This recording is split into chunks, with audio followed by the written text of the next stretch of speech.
Hello बच्चों, आज हम यानी द्रव्य की अवस्था लेसन 5 स्टेट ऑफ मैटर के न्यूमेरिकल बेस एनसीईआरटी क्वेश्चन को हम आपको बता रहे हैं, जिसमें इस चैप्टर में कुल मिलाकर के यानी 23 न्यूमेरिकल है।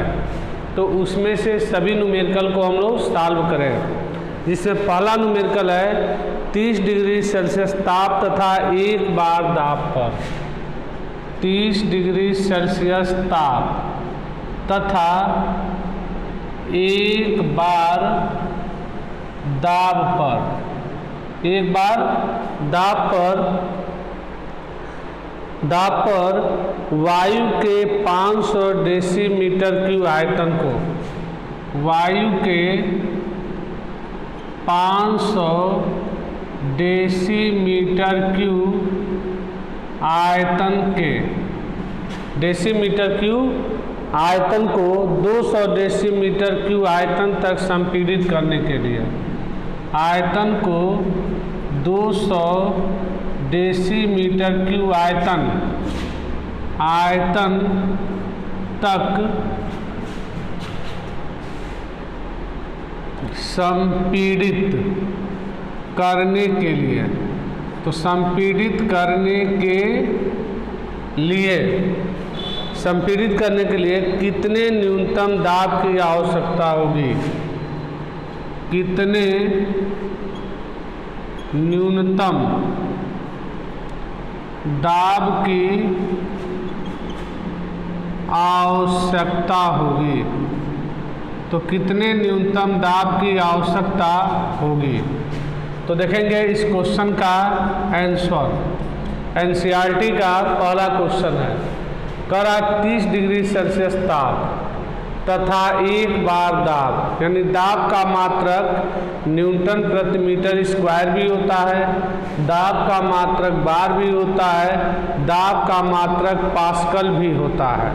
तो यहाँ पर दाब जो है बार में दिया है, तो दाब को P1 से, तो P1 बराबर 1 बार दाब पर वायु के 500 डेसीमीटर क्यूब आयतन, तो पहला आयतन दिया है V1, तो 500 डेसीमीटर क्यूब, DMQ का मतलब डेसीमीटर क्यूब, आयतन को 200 डेसीमीटर क्यूब आयतन तक संपीड़ित, यानी पहला आयतन V1 500 है, तो दूसरा आयतन V2 का मान कितना 200, तो 200 डेसीमीटर क्यूब आयतन तक संपीड़ित करने में कितने न्यूनतम दाब, यानी पहला दाब 1 बार दिया है, तो दूसरा दाब P2 का मान पूछा जा रहा है। तो इसमें पहले केस और दूसरे केस में दोनों में ताप क्या है, नियत है। आज जब ताप नियत होता है तो न्यूमेरिकल हमेशा बायल के नियम के द्वारा लगता है। तो लिख सकते हैं चूंकि ताप नियत है, तो ताप नियत है, अतः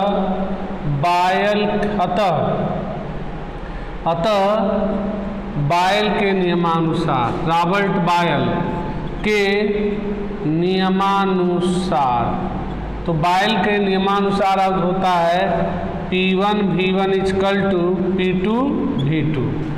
तो P1 की वैल्यू कितना है 1 बार, अब V1 की वैल्यू 500 और P2 की वैल्यू पूछा जा रहा है, अब V2 की वैल्यू 200 डेसीमीटर क्यूब। अतः P2 बराबर कितना हो जाएगा, 2 0 से 2 0 कट जाएगा, तो P2 बराबर 2 का इसमें डिवाइडेशन कर देंगे तो 5/2, तो P2 बराबर 2 दूनी 4, 2 पचे 10, अर्थात 2.5 बार। तो इस एनसीईआरटी क्वेश्चन का पहला न्यूमेरिकल का आंसर कितना होगा, 2.5 बार होगा। तो 2.5 बार होगा। तो ताप नियत है और दाब 1 बार दिया है, आयतन 500 डेसीमीटर क्यूब से 200 डेसीमीटर क्यूब तक संपीड़ित किया जा रहा है। तो V1 500 V2 200 और संपीड़ित करने में कितने दाब की आवश्यकता होगी, तो P2 बराबर क्या, तो बायल के नियम से इस न्यूमेरिकल को सॉल्व कर लेंगे। अब देखेंगे हम सेकंड क्वेश्चन बता रहे हैं, इसको नोट कर लेंगे।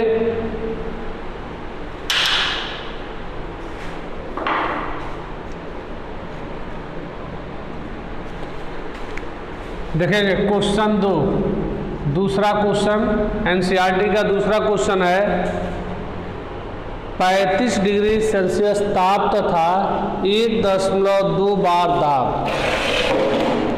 35 डिग्री सेल्सियस ताप तथा 1.2 बार दाब पर 120 ml धारिता वाले पात्र में को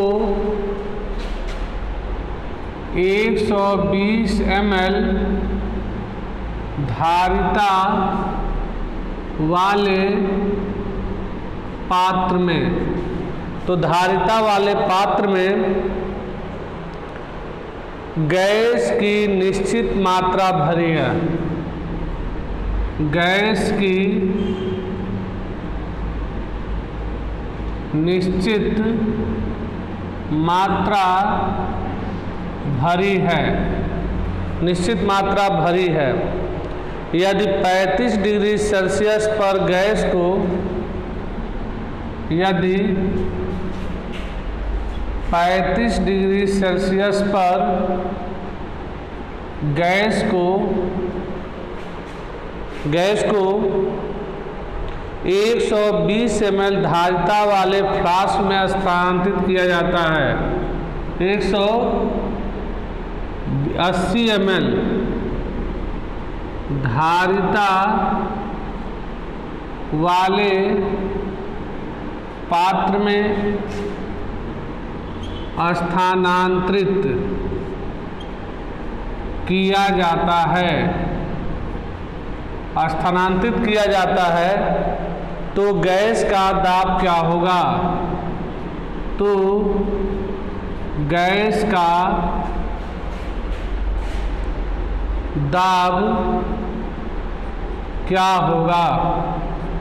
ये सेकंड क्वेश्चन देखो, तो सेकंड क्वेश्चन में कह रहा है 35 डिग्री सेल्सियस ताप तथा 1.2 बार दाब। देखो दाब, पहला दाब दिया है P1 बराबर 1.2 बार दाब पर 120 ml किसका मात्रक होता है? तो आयतन का, आयतन को V से लिखते हैं, तो V1 बराबर 120 ml धारिता वाले पात्र में गैस की निश्चित मात्रा भरी है। यदि 35 डिग्री सेल्सियस पर अब आयतन बढ़ा करके 120 से कितना बढ़ा किया गया? 180। तो पहला आयतन 120 है, तो दूसरा आयतन V2 का मान 180 ml कर दिया गया, तो पात्र में स्थानांतरित किया गया। तो गैस का दाब क्या होगा? पहला दाब 1.2 बार दिया है, तो दूसरा दाब P2 बराबर क्या? तो इसमें देखो जब यानी आयतन इतना था तभी पे ताप 35 था, और जब आयतन बढ़ाकर 180 किया गया तभी पे ताप 35 है। यानी इस न्यूमेरिकल में ताप क्या है? नियत है। और जब ताप नियत होता है तो न्यूमेरिकल को किस नियम से? बायल के नियम से लगाते हैं। तो लिखेंगे चूंकि ताप नियत है, तो ताप नियत है, अतः बायल के नियमानुसार, तो बायल के नियमानुसार, तो बायल का नियम होता है P1 V1 equal to P2 V2। तो P2 चाहिए तो P2 इक्वल टू इसका भाग दे दिया जाए, तो P2 equal to P1 V1 upon V2। P1 की वैल्यू है 1.2, अब V1 की वैल्यू है 180, अब V2 की वैल्यू है 180। तो अब 1 0 से 1 0 कट गया, 4 3 12 और नहीं 60 से काट दो, सबसे बेटर है। 60 दूनी 120 और 60 3 180। अब इसको काटेंगे 3 चौको 12, 0.4। इसका गुणा कर देंगे तो 4 दूनी 8 अर्थात 0.8। और मात्रक होता है, पहला मात्रक बार में है तो दूसरा मात्रक बार में, अर्थात P2 बराबर 0.8 बार आंसर। तो ये आपका दूसरा क्वेश्चन बनता है। अब देखेंगे इस दूसरे क्वेश्चन के बाद एनसीईआरटी का तीसरा क्वेश्चन।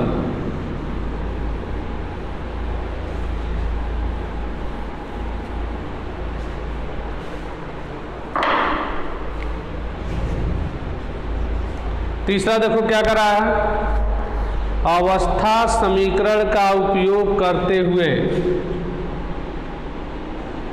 अवस्था समीकरण का उपयोग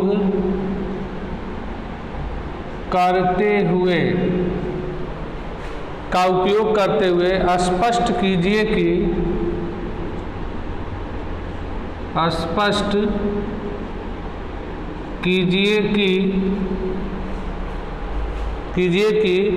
दिए गए ताप पर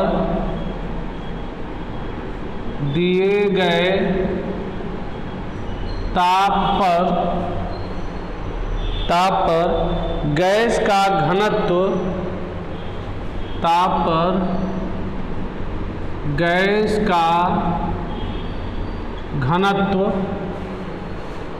घनत्व गैस के दाब के समानुपाती होता है।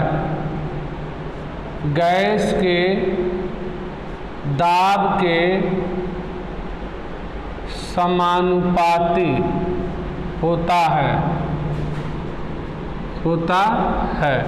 इसको हमें प्रूफ करना है, तो इसको हमें प्रूफ करना है। तो देखो, अवस्था समीकरण का उपयोग करते हुए स्पष्ट कीजिए कि गैस का घनत्व को D से लिखते हैं और वह उसके दाब को P से के समानुपाती होता है। इसी को हमको प्रूफ करना है।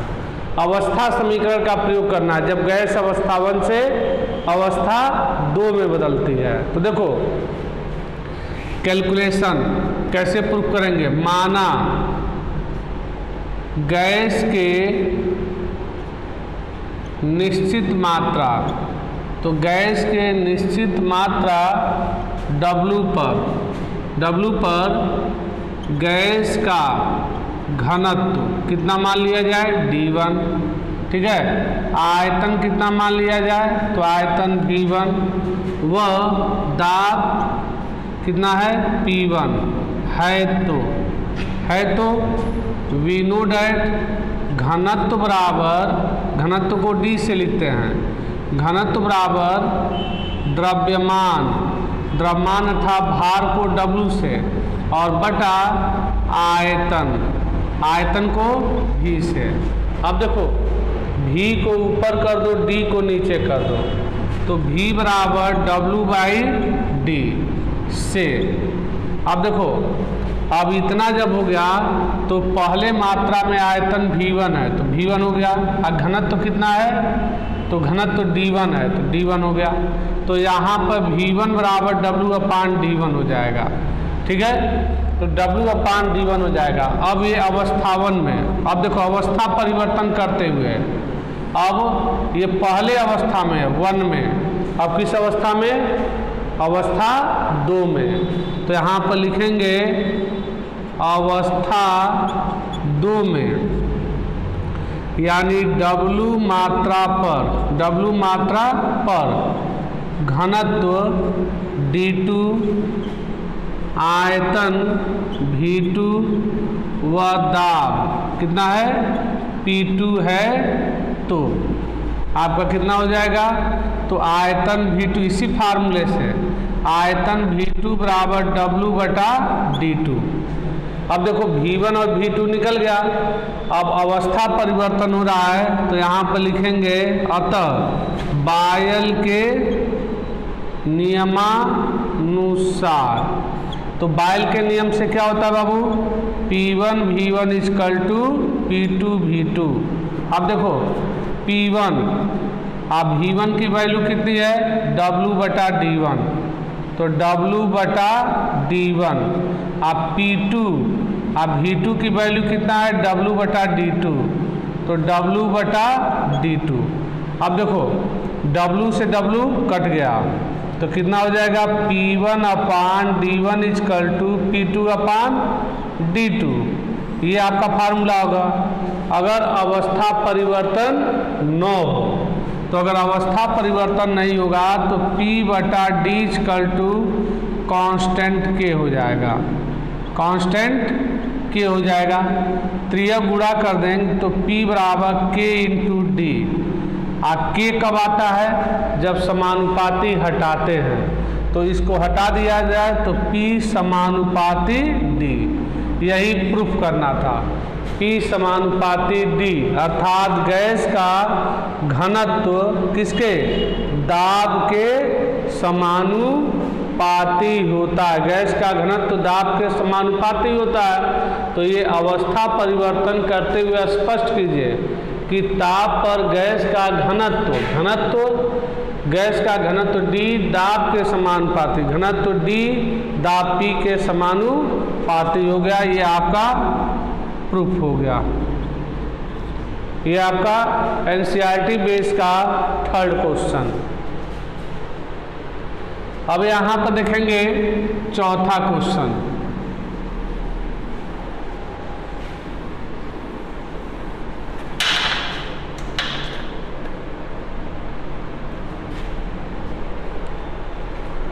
चौथा क्वेश्चन देखेंगे क्या कर रहा है। क्वेश्चन संख्या 4 करा है 0 डिग्री सेल्सियस तथा 2 बार दाब पर, 0 डिग्री सेल्सियस तथा 2 बार दाब पर, 2 बार दाब पर किसी गैस के ऑक्साइड का घनत्व, किसी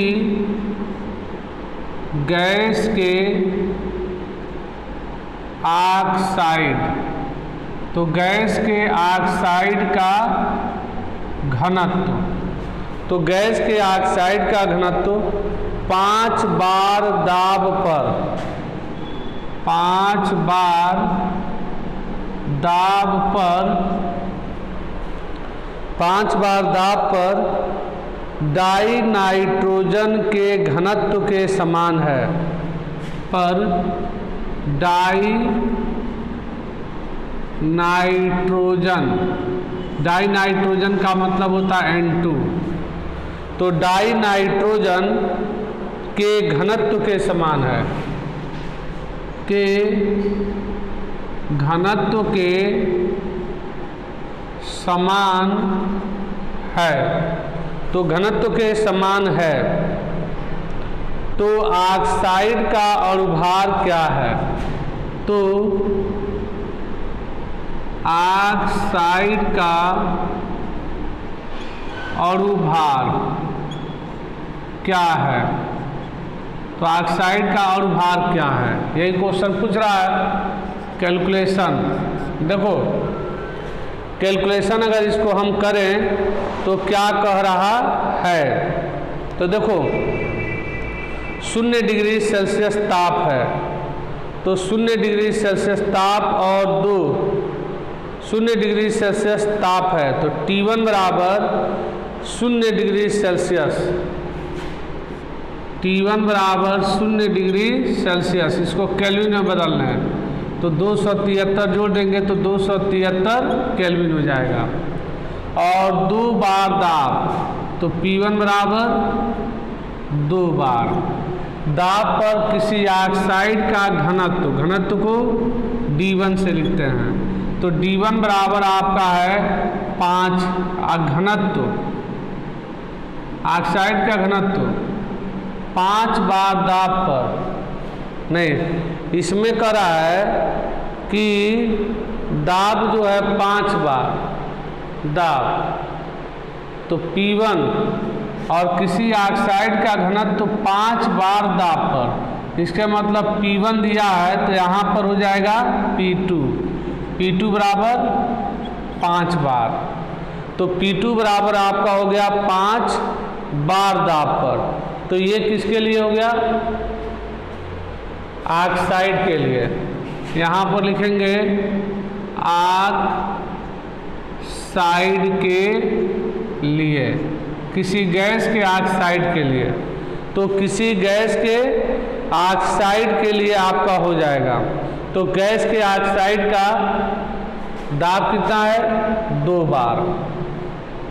ताप कितना है? तो 273 केल्विन। तो 273 केल्विन पर घनत्व 2 बार पाया गया। तो यहाँ पर दाब हो गया। ये इस ऑक्साइड किसी गैस का अज्ञात ऑक्साइड है। तो अज्ञात ऑक्साइड का और भार को किससे? यम से। यम हो गया। अब देखो फार्मूला होता है आदर्श गैस समीकरण।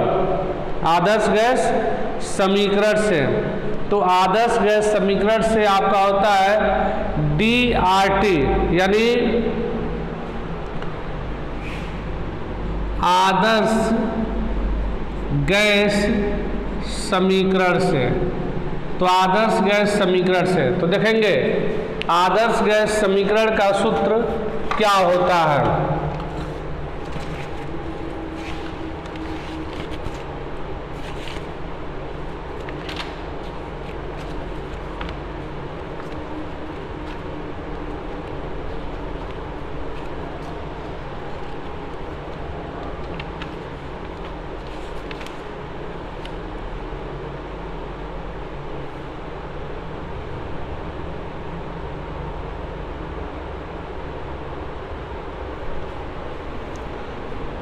आदर्श गैस समीकरण का सूत्र घनत्व के पदों में होगा P = DRT।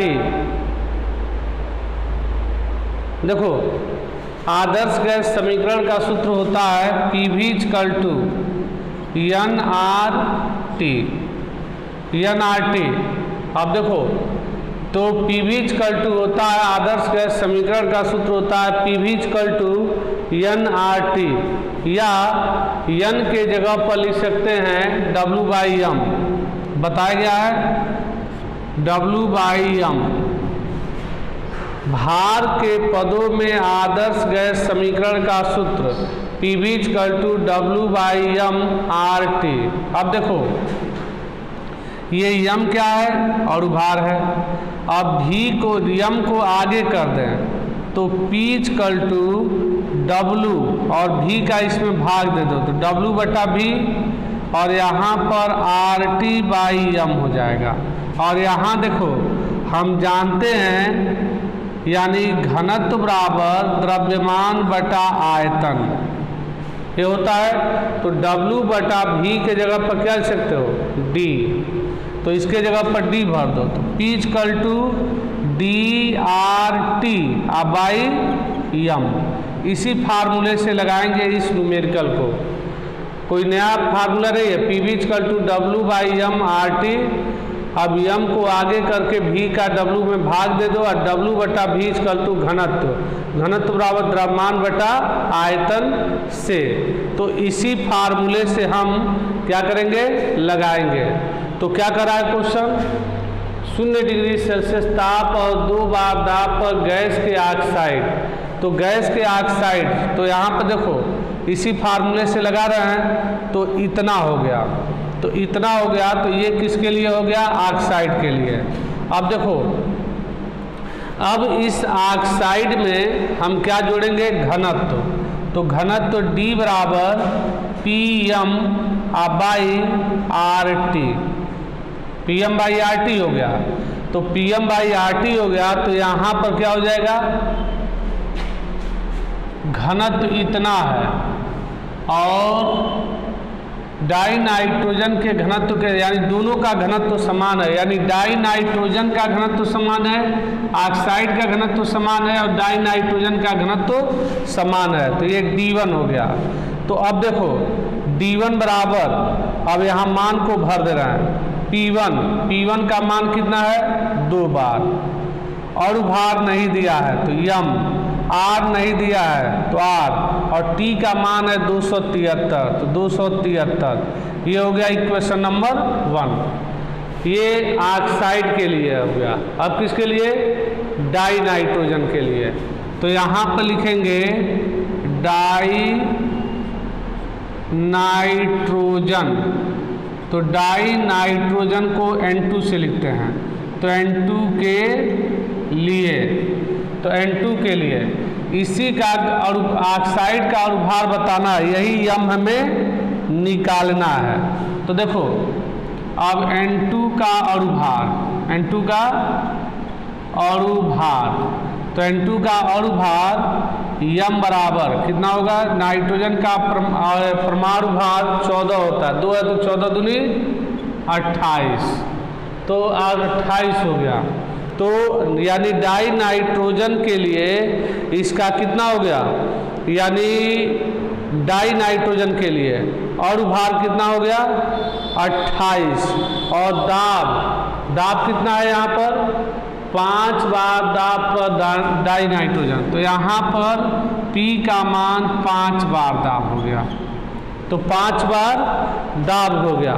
और ताप जो है सेम वही रहेगा 273 केल्विन, तो 273 केल्विन पर 273 केल्विन हो जाएगा, और 273 केल्विन हो जाएगा डाई नाइट्रोजन के लिए। भार हो गया, दाब हो गया, इतना हो गया। तो अब यहाँ देखो घनत्व D बराबर D2 बराबर यही फार्मूला Pm/RT, तो Pm/RT, तो P का मान है 5 बार, तो 5 Im और बार 28 अब बटा R, और T का मान 273 केल्विन। Equation number 2। चूँकि देखो ऑक्साइड का और डाई नाइट्रोजन का घनत्व क्या है? समान है, तो